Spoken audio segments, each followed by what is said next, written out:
Karthi Deepa serial April 27 இன்னைக்கான எபிசோடுக்கான review தாங்க இந்த வீடியோவில் நம்ம இன்னைக்கு பார்க்க போகிறோம். எபிசோடை ஸ்டார்ட் பண்ணுறதுக்கு முன்னாடி இந்த வீடியோவை மறக்காமல் லைக் பண்ணிக்கோங்க. உங்களுடைய ஒவ்வொரு லைக்ஸும் அடுத்த வீடியோ போடுறதுக்கு எங்களுக்கு இன்ட்ரெஸ்டிங்காகவும் மோட்டிவேஷனாகவும் இருக்கும். எபிசோட் எப்படி ஸ்டார்ட் ஆகுதுன்னா பார்த்துக்கோங்க.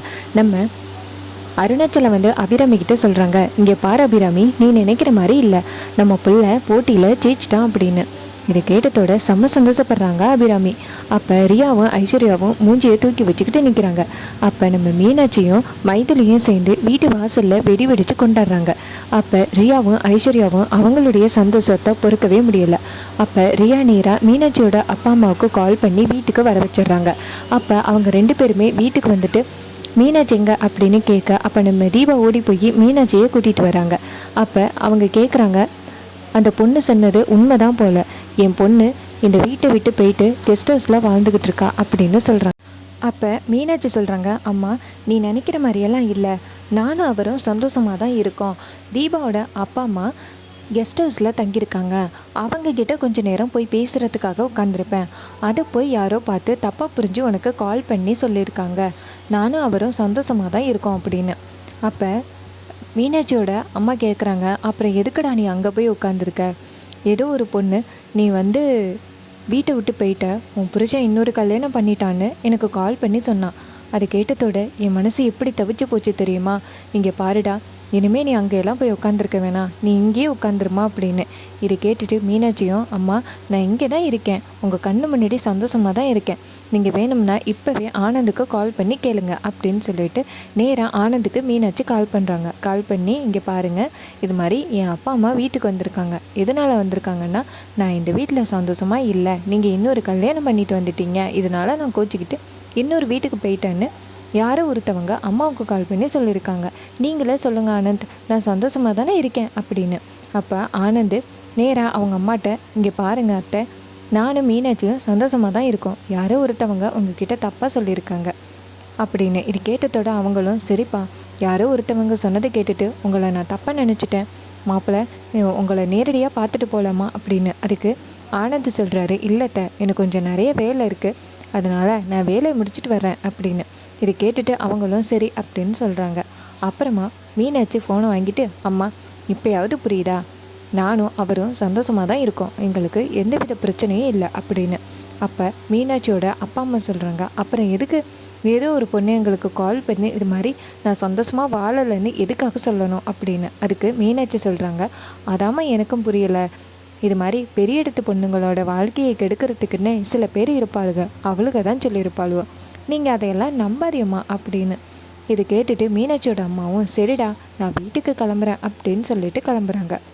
அப்போ மீனாட்சியோட அப்பா அம்மா நேராக அபிராமியை பார்த்து, அம்மா யாரோ ஒருத்தவங்க ஏதோ சொல்லிட்டாங்க அப்படின்னு உங்களை நாங்கள் சந்தேகப்பட்டுட்டோம், என்னையை மன்னிச்சிருங்க அப்படின்னு. அதுக்கு அபிராமி சொல்கிறாங்க, இங்கே பாருங்கள், அதெல்லாம் பரவாயில்ல, இங்கே மீனாட்சி சந்தோஷமாக தான் இருக்கா அப்படின்னு சொல்ல அவங்களும், சரி சம்மந்தி நாங்கள் கிளம்புறோம் அப்படின்னு சொல்லிட்டு கிளம்புறாங்க. அப்போ டக்குன்னு ரியாவை பார்க்குறாங்க. இந்த பொண்ணு யார் அப்படின்னு கேட்க, அப்போ டக்குன்னு ஐஸ்வர்யா சொல்ல வராங்க. அப்போ அபிராமி டக்குன்னு, ஐஸ்வர்யா வாயை மூடு, இங்கே பாருங்கள், இது எங்கள் சொந்தக்கார பொண்ணு, அதான் வீட்டில் தங்கியிருக்கா அப்படின்னு சொல்ல அவங்களும், சரி நாங்கள் இது வரைக்கும் பார்த்ததில்லையேன்னு கேட்டோம் அப்படின்னு சொல்லிட்டு அந்த இடத்துலேருந்து போகிறாங்க. அதுக்கப்புறம் நம்ம மீனாட்சி நேராக அபிராமி கிட்ட, அத்தை யார்கிட்ட என் அப்பா அம்மாட்ட சொன்னது அப்படின்னு.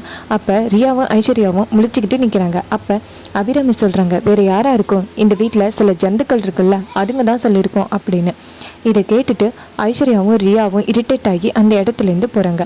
அப்போ நம்ம அபிராமி சொல்கிறாங்க மீனாட்சி கிட்ட, மீனாட்சி இந்த வீட்டில் இப்போ எவ்வளோ பெரிய பிரச்சனை நடக்க இருந்துச்சு, நீ மட்டும் உண்மையை சொல்லியிருந்தேன்னா இந்நேரம் உங்கள் அம்மா அப்பா ரெண்டு பேருமே என்னை எப்படி திட்டியிருப்பாங்க, ஆனால் என்னைய காப்பாற்றிருக்க, ரொம்ப நன்றி மீனாட்சி, நீ தான் இந்த வீட்டோட மருமக அப்படின்னு.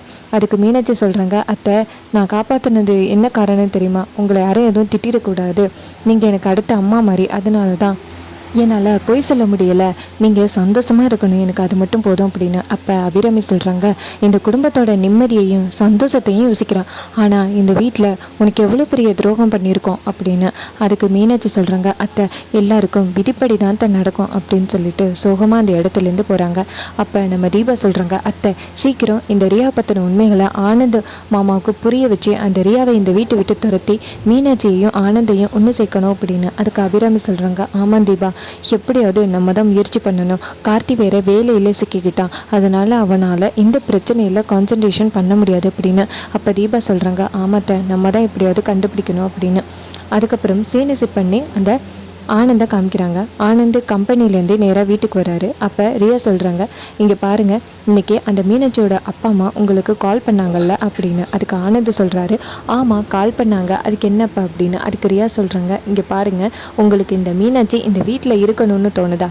நீங்கள் அப்போவே சொல்லியிருக்கலாம்ல, நான் வந்து 2வது கல்யாணம் பண்ணிட்டேன், உங்கள் பொண்ணை கூட்டிகிட்டு போங்கன்னு சொல்லியிருக்கலாம்ல, அதை விட்டுட்டு நீங்கள் எதுக்கு வந்து அமைதியாக இருந்தீங்க அப்படின்னு. அதுக்கு ஆனந்த் சொல்கிறாரு, நான் என்ன சொல்கிறது, ஒரு வேளை சொல்லியிருந்தா வீட்டில் பிரச்சனை ஆகியிருக்கும், உன்னை நான் சட்டப்படி கல்யாணம் பண்ணலை, சும்மா தான் தாலி கட்டி கூட்டிகிட்டு வந்திருக்கேன் அப்படின்னு.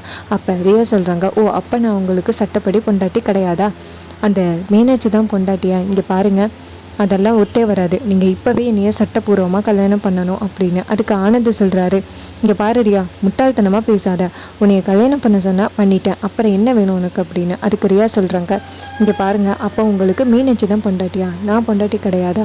நீங்கள் மீனாட்சியோட அப்பா அம்மாட்ட பேசினப்பே கண்டுபிடிச்சிட்டேன், உங்களுக்கு நான் முக்கியம் இல்லை, அந்த மீனாட்சி தான் முக்கியம்னு கண்டுபிடிச்சிட்டேன் அப்படின்னு. அதுக்கு ஆனந்த் டக்குன்னு ரியாவோட கையை பிடிச்சி, இங்கே பாரு ரியா, உன்னை நான் உயிருக்கு உயிராக லவ் பண்ணுறேன், உனக்கும் எனக்கும் இடையில யாரும் வரக்கூடாதுன்னு நினைக்கிறேன், அதனால தான் நான் இவ்வளோ போராட்டம் பண்ணிகிட்ருக்கேன், நம்ம இந்த சொத்தை எப்படியாவது வாங்கிட்டு இந்த இடத்துலேருந்து போயிடுவோம், அது மட்டும் போதும் அப்படின்னு சொல்ல.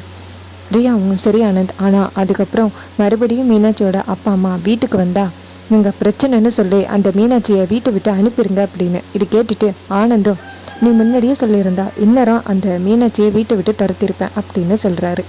அதுக்கப்புறம் நம்ம கார்த்தி வீட்டுக்கு வராரு. கார்த்தி வீட்டுக்கு வந்ததோட நம்ம தீபா வந்து கார்த்தியை சாமி ரூமுக்கு கூட்டிகிட்டு போயிட்டு, நல்ல வேளை இன்னைக்கு நீங்கள் எவ்வளோ பெரிய பிரச்சனையில் சிக்க பார்த்தீங்க, நல்ல வேளை அந்த கடவுள் காப்பாற்றிட்டாங்க அப்படின்னு. அப்போ கார்த்தியும், ஆமாம் தீபா, அம்மா ரொம்ப கஷ்டப்பட்டு போயிட்டாங்கல்ல அப்படின்னு. அப்போ தீபா சொல்கிறாங்க, ஆமாம் சார், அம்மா ரொம்ப கஷ்டப்பட்டு போயிட்டாங்க அப்படின்னு சொல்ல, கார்த்தி சொல்கிறாரு, உனக்கு ஒரு சர்ப்ரைஸ் கொண்டு வந்திருக்கேன் அப்படின்னு. அப்போ தீபா கேட்குறாங்க, என்ன சர்ப்ரைஸ் சார் அப்படின்னு. அப்போ கார்த்தி தீபாவை நேராக ரூமுக்கு கூட்டிகிட்டு போயிட்டு மல்லிகைப்பூவை எடுத்து காமிக்க. அப்போ நம்ம தீபா ரொம்ப சந்தோஷப்படுறாங்க, ஏது சார் எங்கே சார் வாங்கினீங்க அப்படின்னு. அப்போ கார்த்தி சொல்கிறாரு, உனக்காக நான் கூலி வேலை செஞ்சு வாங்கிட்டு வந்தேன் அப்படின்னு சொல்லி தீபாவோட கையில் கொடுக்குறாங்க. அப்போ தீபா சொல்கிறாங்க, சார் இதை நீங்கள் தலையில் வச்சு விட்டால் நல்லா இருக்குமே அப்படின்னு. அப்போ கார்த்தியும் சிரிச்சுக்கிட்டே தீபாவோட தலையில் அந்த பூவை வச்சு விடுறாரு. அப்போ நம்ம தீபா ரொம்பவே சந்தோஷப்படுறாங்க, ரொம்ப தேங்க்ஸ் கார் அப்படின்னு. அதுக்கு கார்த்தி சொல்கிறாரு, இங்கே பாரு தீபா, வீட்டில் என்ன பிரச்சனை நடந்தாலும் கவலைப்படாத, எல்லாத்தையும் நம்ம சார்ட் அவுட் பண்ணிடலாம் அப்படின்னு. அப்போ தீபா சொல்கிறாங்க, சார் நீங்கள் வேலைக்கு போகிறதுனால அந்த ரியாவோட உண்மைகளை கண்டுபிடிக்க முடியலை, அதனால நானும் மைதிலி மீனாட்சி 3 பேருமே சேர்ந்து அந்த ரியாவை பற்றின உண்மைகளை ப்ரூவ் பண்ண போகிறோம் அப்படின்னு சொல்ல, கார்த்தியும் சரி தீபா, என்னால் முடிஞ்ச உதவியை நானும் செய்கிறேன் அப்படின்னு கார்த்தி சொல்கிறாரு. ரொம்பவே இன்ட்ரெஸ்டிங்காக அப்கமிங் எபிசோடு இருக்க போகுது, மறக்காமல் செக் பண்ணி பாருங்கள். தேங்க்ஸ் ஃபார் வாட்சிங்.